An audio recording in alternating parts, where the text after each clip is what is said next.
So we're going to be looking at another free body diagram example.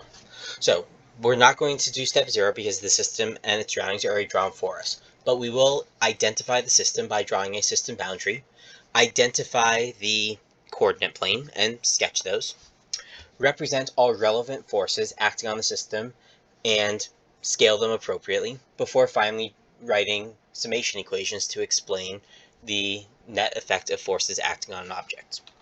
So for this problem, we're going to be drawing a force diagram for a nail that has been picked up by a magnet.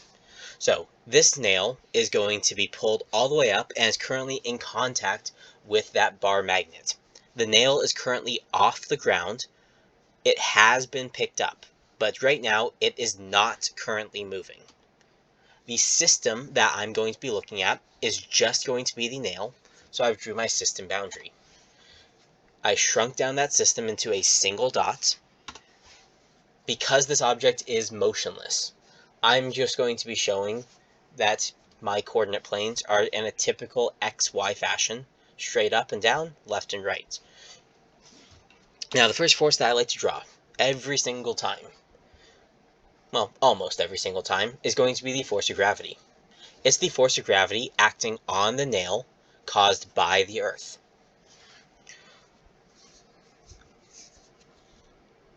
That is a non-contact force.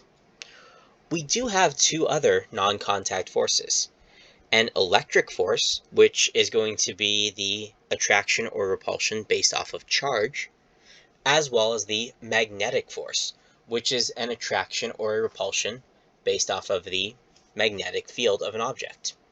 That one is probably going to show up in this problem that involves a magnet. However,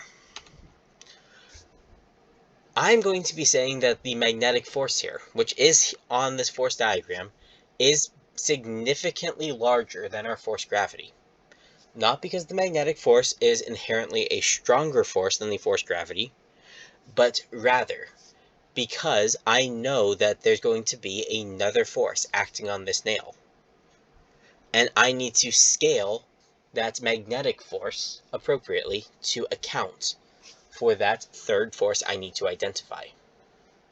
But right now, I might be getting ahead of myself. That upward force vector is going to be the magnetic force acting on the nail caused by the magnet. Because the magnet can exert a magnetic field that can exert a magnetic force on any object that is metallic and is attracted to magnets. But the magnet is also in direct contact with the nail. So it can be exerting a push force, specifically a normal force, which is a type of push. However, because the bar magnet is above the nail, when we have that interaction crossing the system boundary, it would be pushing down on our system, which is why this force normal is pointing downwards. It's force normal on nail by the magnet. The reason why I scaled my magnetic force so large is because this needs to balance out the combined effect of the force gravity and the force normal. I don't have any other forces acting on this nail because I have no interactions left and right, so no x-axis forces, and I have nothing else that is physically crossing our system boundary like this bar magnet is. So I'm erasing those coordinate planes just to clean up my free body diagram a little bit, and then writing a summation equation to explain the forces horizontally. No forces, so overall it's just 0 newtons. But vertically, we have our upward force magnetic minus all of our forces downwards, which is the combined amount of the force gravity and the force normal. But because it has been picked up and presumably it's not moving, I'm assuming that right now that not only is it not moving, but it's also not accelerating, which is why I'm saying that the sum of the force vertically is 0 newtons. I can also write it like this, where it's my force magnetic minus my force gravity minus my force normal, because I'm taking that negative sign here and then just distributing it to each of those two forces on the inside of the parentheses.